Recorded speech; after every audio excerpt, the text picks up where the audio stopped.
Secretaria de Segurança Pública. Assumiu hoje a função o delegado Siddhartha Carneiro Leão.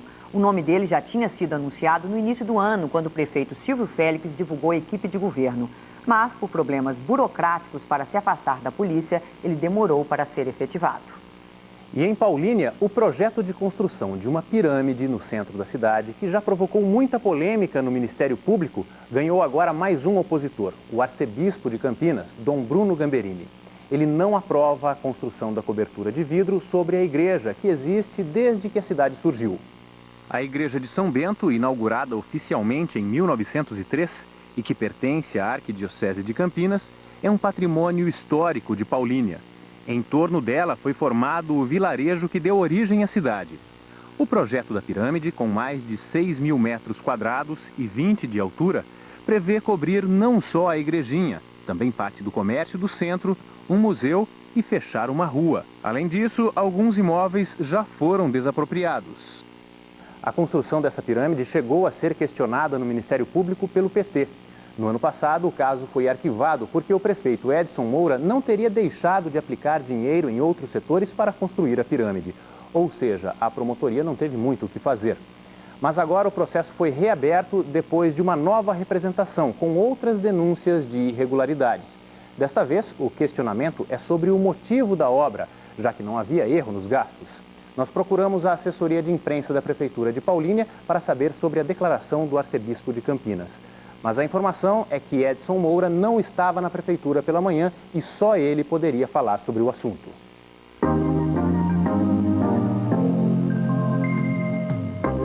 O posto de atendimento ao trabalhador de Limeira tem vagas para instalador de som, soldador, preparador de torno CNC, mecânico de CNC, maçariqueiro, auxiliar de carpinteiro, operadora de telemarketing e pizzaiolo.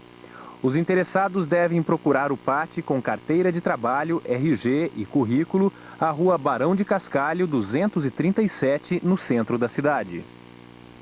São várias as tentativas para mudar uma realidade já muito conhecida. O brasileiro lê pouco. Os motivos de cada um variam. Pode ser falta de hábito, falta de incentivo na escola ou em casa e também dificuldade de acesso aos livros. Isso principalmente em função do preço. Ler é um hábito caro para a maioria da população, chega a ser um luxo. Mas e se você pudesse comprar edições mais baratas? Será que ajudaria a adotar o livro como lazer? Então fique atento às opções que a repórter Edilane Garcia vai mostrar agora. Ela está na Unimep em Piracicaba. E Edilane, você está agora exatamente no feirão de livros. Tudo aí é mais barato mesmo? Olha, é assim, viu, Luciana? Eu pude verificar alguns livros, alguns preços, e tem livros a partir de R$2, para você ter uma ideia. Descontos de até 60%. Os livros mais caros são aqueles de medicina, tem de tudo. Um pouco de literatura, poesia, curiosidades. Os livros médicos, como eu disse, são um pouco mais caros, pode passar de R$100, mas ainda assim estão mais baratos. Iniciativas como esta é que podem incentivar aí o brasileiro a ler mais. Segundo a Câmara Brasileira do Livro, 77% dos donos de editoras consideram que o mercado está melhor este ano. A expectativa dos empresários é ampliar em quase 50% os investimentos. Mais da metade das editoras do país estão concentradas no estado de São Paulo.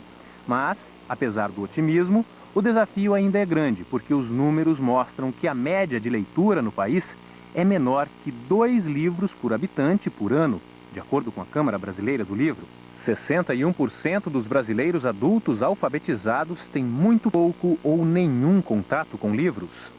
As escolas estaduais de São Paulo já previam no currículo 1 hora de leitura durante as aulas de português. E este ano o período foi ampliado em mais 1 hora.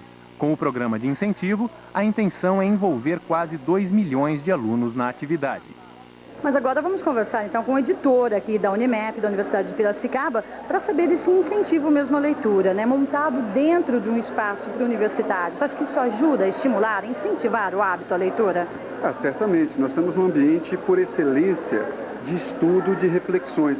Nada melhor do que a leitura adquirida como hábito. São jovens, né, que desde cedo deveriam estar justamente ampliando a margem de leitura e o número de títulos procurados. Sabemos que essa feira de livros é aberta ao público, não só para o público universitário aqui da Unimep, e tem algumas raridades também, né, professor? Você estava me contando de coisas interessantes aí dos livros. Nós temos desde raridades, livros mais antigos, alguns até fora de catálogo, estavam guardados nos depósitos das editoras, como lançamentos a preços muito interessantes. A Galeria Unimep, ela já atrai um público externo à universidade, porque é um ponto de referência para a cidade, e nós dispomos nela, normalmente, das próprias livrarias que estão se fazendo representar aqui. Muito obrigada. E além dos livros da editora da Unimep, tem também outras duas editoras participando com a venda dos livros. Nós vamos falar com uma das pessoas que estão visitando aqui a feira. O que é que você achou? Você já deixou de comprar realmente algum livro por causa do preço, porque pesou no bolso? Ah, com certeza. Eu acho que é importante uma feira dessa, porque os livros eles acabam dando continuidade naquilo que a gente tem na faculdade, e muitas vezes a gente se interessa por alguns livros e deixa de comprar pelos valores que esses livros apresentam. E aqui está uma ótima opção.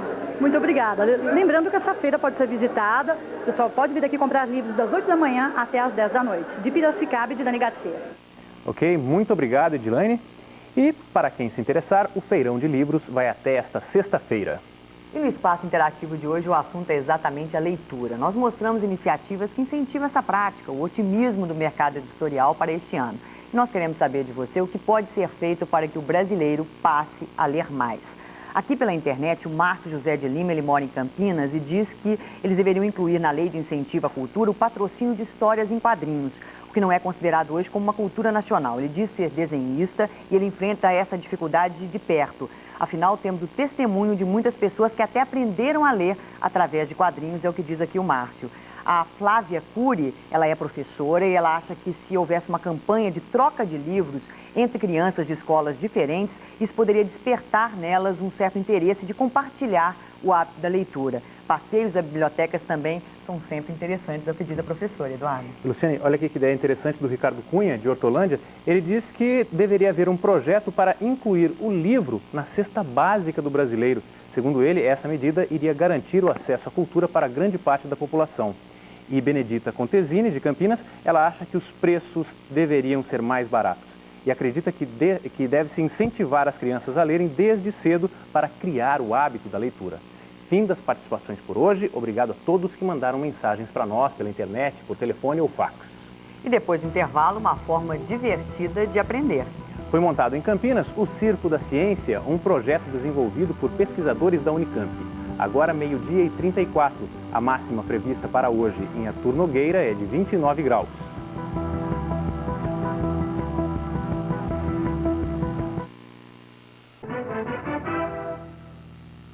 Uma situação que pode comprometer a saúde da população e principalmente das pessoas mais velhas, a falta de médicos geriatras na rede pública de saúde. Uma realidade que nós já mostramos aqui no início do ano, né? Na época nós falamos sobre a situação específica de Campinas, aqui também faltam especialistas para atender a população idosa e não existe uma determinação do Ministério da Saúde exigindo o número mínimo desses profissionais. Mas a questão envolve, lógico, né, Eduardo, bom senso, já que a população idosa está crescendo cada vez mais. E a situação se repete em outras cidades. Dessa vez fomos ver como está o atendimento em Limeira e Americana.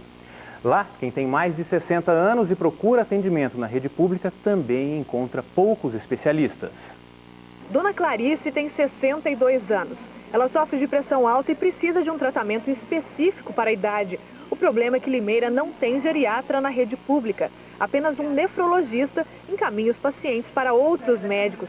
Para conseguir o atendimento, são horas de espera. Eu estou desde 15 para 6 aqui para segurar uma vaga, senão ia ser atendida no mês de julho, entende? De acordo com o Ministério da Saúde, não há uma exigência para geriatras na rede pública, mas os próprios médicos reconhecem a falta desses profissionais. Na verdade, as escolas de medicina não preocupavam antigamente em formar geriatra. Cardiologista, nefrologista, clínico suprem essa necessidade. Em Limeira, a população com mais de 60 anos chega a 25 mil habitantes. É possível prever quando esse atendimento especializado vai começar de forma prática? De forma prática, após o mês de agosto. Mas até lá, as filas continuam. Aqui eu cheguei 8 horas, estou até agora. para sair daqui, eu não sei que hora, né? Porque olha quanta gente para atender. Outras cidades da região também enfrentam este problema. Em Campinas, são 5 profissionais especializados para uma população de quase 100 mil idosos. No início deste ano, o Jornal Regional mostrou a deficiência no atendimento em hospitais e postos de saúde. A Americana, que tem o mesmo problema, começou um trabalho para reduzir essa carência. Com 20 mil idosos, a cidade tem apenas um geriatra. Um novo treinamento vai preparar os médicos, enfermeiros e também os atendentes para receber melhor essa população que já passou dos 60. É possível a gente afirmar que a partir de um novo olhar que é dado a essa população, você possa ter idosos mais saudáveis e correspondendo àquilo que hoje a nossa sociedade pede. Em outras cidades da região não tem nenhum médico geriatra na rede pública, como Mogi Guaçu e Piracicaba. E a greve do INSS na região de Campinas continua e hoje teve nova adesão. Funcionários da agência em Dayatuba aderiram à paralisação que começou na última quinta-feira. Dos 20 trabalhadores, 7 pararam. Quer dizer, o atendimento está parcial. Em Limeira, a situação é a mesma. Nem todos os funcionários entraram em greve. Já nas 3 agências de Campinas, em Piracicaba e Capivari, a adesão é total. E só para lembrar, a greve é por tempo indeterminado. Os trabalhadores da Previdência querem reajuste salarial de 18%, melhores condições de trabalho e a contratação de mais pessoas.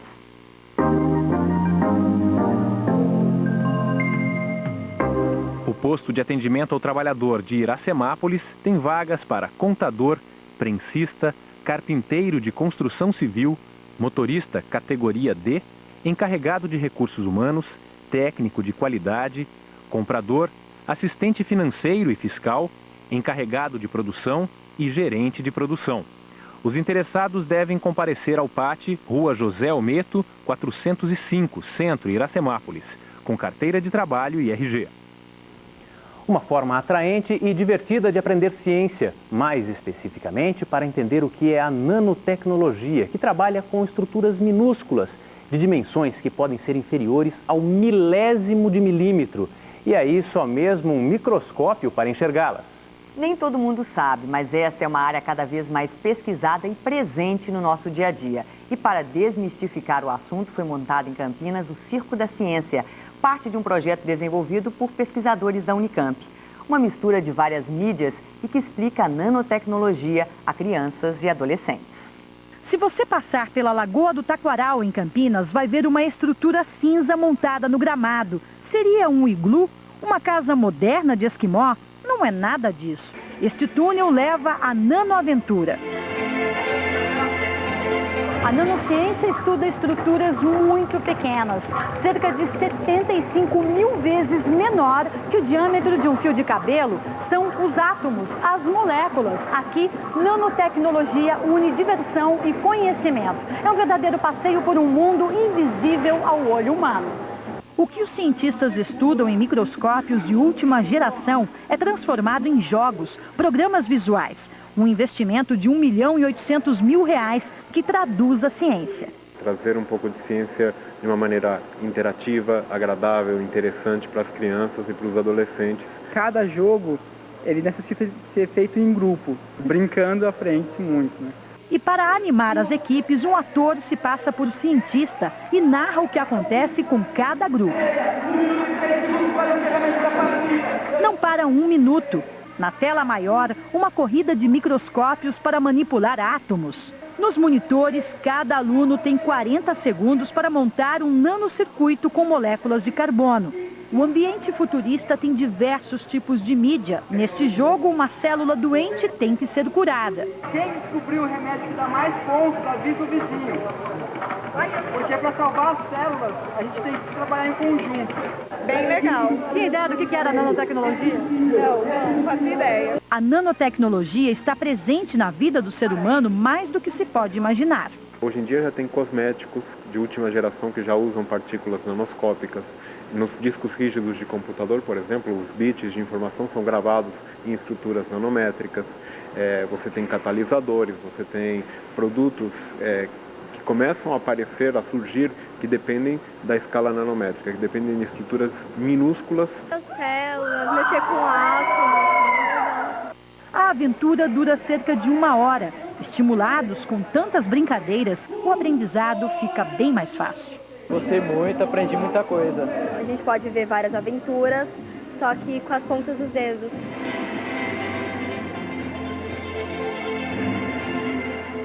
E o Circo da Ciência pode ser visitado até o fim do mês que vem aqui em Campinas, depois segue para outras cidades do país. É aberto ao público aos domingos. Para as escolas, funciona de terça a sexta-feira. Lembrando que a entrada é de graça para estudantes da rede pública de ensino. Para outras informações, acesse o site da IPTV. Você também pode ligar para este telefone 3788-5179. Nós ficamos por aqui. Uma boa tarde. Uma boa tarde para você.